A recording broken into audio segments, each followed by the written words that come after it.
Hi everybody, Vivek Bedi. I am the head of product at a company called LearnVest, and I'm going to talk a little bit about what LearnVest is and what we do. But my talk really quick today is going to be about the awesome product manager. Really just a collection of thoughts that I've had over the years, and I wanted to share with you on some of the things that I've learned over the years, and especially what it means to be a great product manager. So a little bit about me. I went to Rutgers University, grew up in Jersey, lived in Jersey my whole life. I was a double major at Rutgers, computer science and computer engineering, so pretty technical background. 15 years of experience, a lot of it was at Goldman Sachs, developing products there. Then I moved to a company called Sterling Backcheck, which we'll talk about in a bit, and today I'm at LearnVest. I also built a mobile app on my fun time for free. Born and live still in Jersey, got a wife and two crazy active kids, love technology, but love sports. But the most important thing is I'm an engineer that turned into a product manager. I know, sounds scary. So just a question for you guys. What do you guys and gals think it is to be a great product manager? When I say product manager, what word comes to your mind? Just shoot anything at me. Sorry? Responsibility, okay. Customer. Leadership. Communicator. Empathy, I love that one. Anything else? Delivery, management. Vision. Backlog. I like your style already. Yes, all those things, right? Some of the ones that I think are really important, obviously strategic thinker. You need to have a vision. You need to have a roadmap, which we all talk about in product land. You need to know where the train's kind of heading, right? Storyteller is actually one of my favorites. You know, anyone here who's worked with me knows that I love to tell stories. I think you need to be able to talk about your product, sell it, tell the story about it, and be able to be the voice of it. You mentioned customer. Obviously, customer focus is important. And many people just call us like mini CEOs, right? Which I think is an interesting term. To some degree, yes, we are mini CEOs. There's a lot of definitions out there. But the one that never comes up, and didn't come up here today either, is technical, right? I think one of the things that I've learned, and I always have this like floppy disk, cassettes, some of us that are a little bit older will remember what these things were. But keeping up with the technology, it's changing so fast, and just keeping up with how the trends are out there is going to empower you as a product manager. Most importantly that I feel from here is just, the appreciation of what you're actually building or you're asking your technology counterparts to build. It's going to make you stronger if you spend time with the technology team and understand some of their challenges. I think that's a key stakeholder that a lot of us just doesn't come naturally as a product manager to think about. Me being an ex-engineer, I have a deep appreciation for the engineering team, right? And especially when a product manager asks them to build something. So in line with that, the relationship with the product manager. One thing I find that personally is hard for me, but I try my hardest still, is be technical, but don't build the technology, right? It's not actually our job to build the technology. It is the technology's team job to build the technology, but we need to be able to talk about the technology. These are probably your strongest partners you're ever going to have, right? We are their voice too, which is, sometimes goes unnoticed. There was actually an interesting study that Gartner did. It was about 800 product managers that they just polled, and around the relationship of the technology team. The number one thing that came out is, this was actually asking, the development leads that deal with product managers across various industries. The number one feedback that came out of this finding is, my product manager is just never available. Whereas I can't find that I'm relatable to the product manager. That's really interesting, right? If you think about it, we are working with those product development leads to build amazing products, but they don't even find us relatable, right? So I always think back to if we were in the business of building houses, right? And product managers were the architects. Imagine the architects never spoke to the construction team, right? We would obviously not build an amazing house. So just lesson I learned, don't build the technology, make yourself relatable, represent the technology team. They are a key stakeholder in all the different people that you deal with throughout your adventures. A little bit about some products and how I applied this in my practical use cases. I'll start with Goldman Sachs. You all know what Goldman Sachs is, right? A big Fortune 100 company. 35,000 plus folks globally.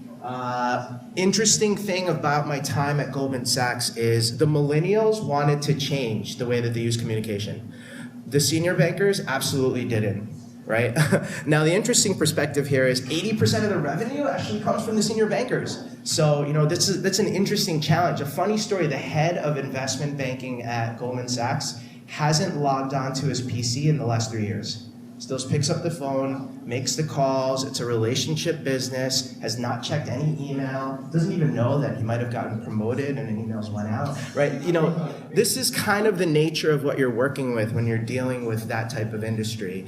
But then there's all these young bankers that frankly don't even use email, right? They'd rather Snapchat, Twitter, whiteboard, and do technologies of that sort. So it was an interesting problem, right, coming in as a product manager. How do we basically change the game? It was all about communications, build better voice, video, text, internal Facebook, internal Twitter. Basically, most of my career there was spent modernizing communication platforms, but keeping in mind that I have these two vastly different audiences that I have to deal with. I kind of related back to, it's like teaching my dad how to use Facebook or the iPhone or Snapchat, even more difficult. But one of the actually coolest projects I ever did here was we moved the entire firm of 35,000 employees across, about 40 to 50 different locations globally over to an entirely new voice experience over one weekend, right? So imagine just basically flipping the switch on Friday and everybody comes into a whole new voice platform, voicemail system, trading system over one weekend. So it was a well-orchestrated effort. Now, what I learned from this is I had to be extremely deep with the technology team.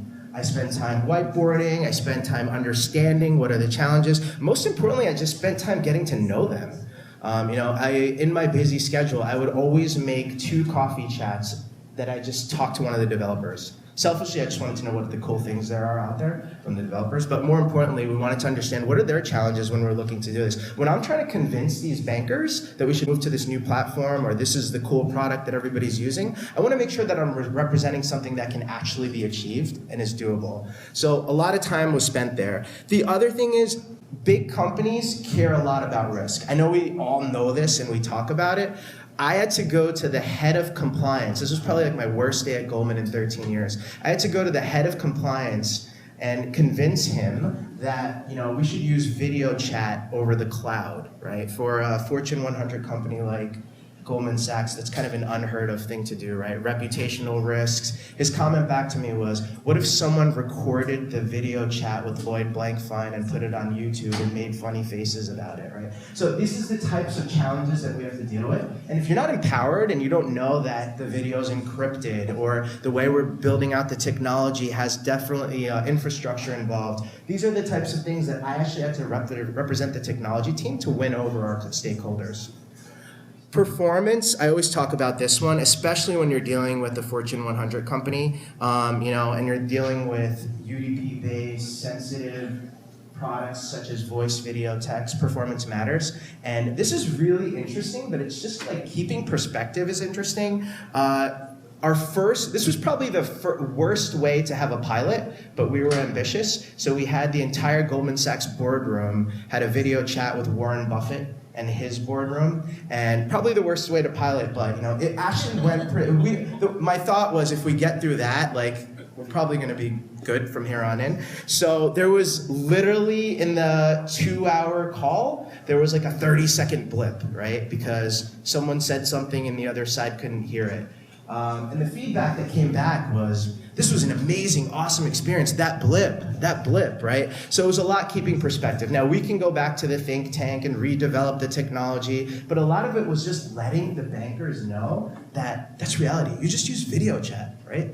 What would you have done before? You would have just called somebody. So again, working with the technology team is important, but also keeping perspective with the clients you deal with and showing them what you're working on is actually pretty life-shattering.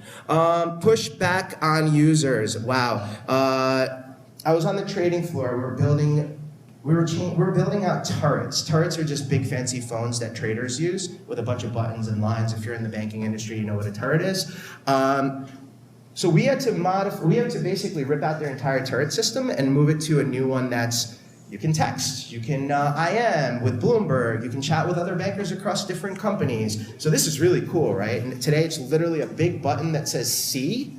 C means conference. They select one line, hit the C button, select the other line, hit the C button, select the other line, and 5 bankers are on the call and they talk to each other about a deal. Now we're going to a place where you can IM and you can talk to your bankers. You can use Bloomberg chat. So one of the interesting things that came back is, but this is great, but now I have to hit 4 steps to hit that C, when I had to hit 3 steps to hit that C, right? So this is where we went back to technology, and it would be changing the entire platform, relooking at the entire experience. Sometimes you just gotta sell it back, that we need to push back on the users, right? It doesn't necessarily mean that, that's the right thing to do. So defend the technology team, make sure that you're empowered and you know how the technology works. So then I moved off from Goldman after my 13 years there to the exciting world of background checks. Yes, it's this company called Sterling Backcheck. Probably, you haven't heard of them unless you're probably in HR. They're actually one of the leading companies when it comes to background screening. Think new driver for Uber, new employee for Goldman Sachs. They're really about kind of onboarding and getting that person on the, and running the various background checks. Very antiquated industry, a lot like walking to your doctor's office. You fill out all this stuff before you see the doctor. Literally, you fill out all your references, your universities, et cetera, and somebody offshore is calling your references and universities to verify it. So how do you take an industry like this and make it mobile, social, global, digital, et cetera, right? Interesting lessons I learned there is like building global technologies are hard, right? Not everyone uses technology the same way in different regions. We had this like 1 month debate about when you're entering your salary with $ versus a pound symbol, right? In London, people don't use the $sign. Our system was built for $signs, and they were struggling because they didn't. We're looking at usertesting.com videos over and over. They were struggling because they didn't know how to enter their salary. So when you have to be very mindful with the technology team when we build these technologies. Mobile apps, not always worth it. If you're an applicant and you're filling out your data, we always think mobile first, but the strategy was mobile when we got there. We actually said, it's not really an app because as an applicant, I'm only going to use the mobile app one time unless I'm going for different jobs every month. But then it's more about a mobile responsive experience. So we kind of changed direction there as we were working with technologies. Last 2 thoughts here. I know I'm getting the numbers here. Operations. It's really important to look within yourselves. What I realize about B2B companies is they really don't actually care about the product that much. They really care about the service, right? So we spent countless hours with recruiters talking about how to improving the product, and they said, you know what, we're just paying you for the service of what we don't want to do. Can you run the background check for us? So we actually looked within ourselves and found that our ops team, our sales team, how can we make the fulfillment process better? Because the clients will just be happier that we're getting faster service out to them. So again, a great example of looking within and working with the technology team. Final thoughts here is products at a startup. Interesting world. Startup, I work at LearnVest today. It's a fintech out in New York. We build digital experiences and web experiences for folks to educate them on financial tools and introduce them to virtual planners, right? Really exciting stuff. One thing it's typical startup, ripped jeans, beer, pet friendly. A dog left a present at my desk the other day. It's very different from my early career at Goldman Sachs. Interesting lessons here from the technology perspective is the details matter. It's really exciting in a startup to get caught up in whiteboard. But then when you leave the meeting, because someone said that we want to change directions, you have to whiteboard again and whiteboard again. So sometimes we spend a lot of time just writing down the details of what we're actually trying to build and thinking about that. And sometimes some things are just better off in person. I realize that when you're dealing with planners and building tools, there's a lot of facts and information about you that needs to be collected. So we should just be thoughtful of how we build things, right? Sometimes it's really interesting and exciting to build the entire product overnight. That doesn't happen in startup lands. That is a misconception that we have. So we started thinking about building in blocks and refining over time. Last note here is not all tech teams work the same, and that's okay. I know that's scary.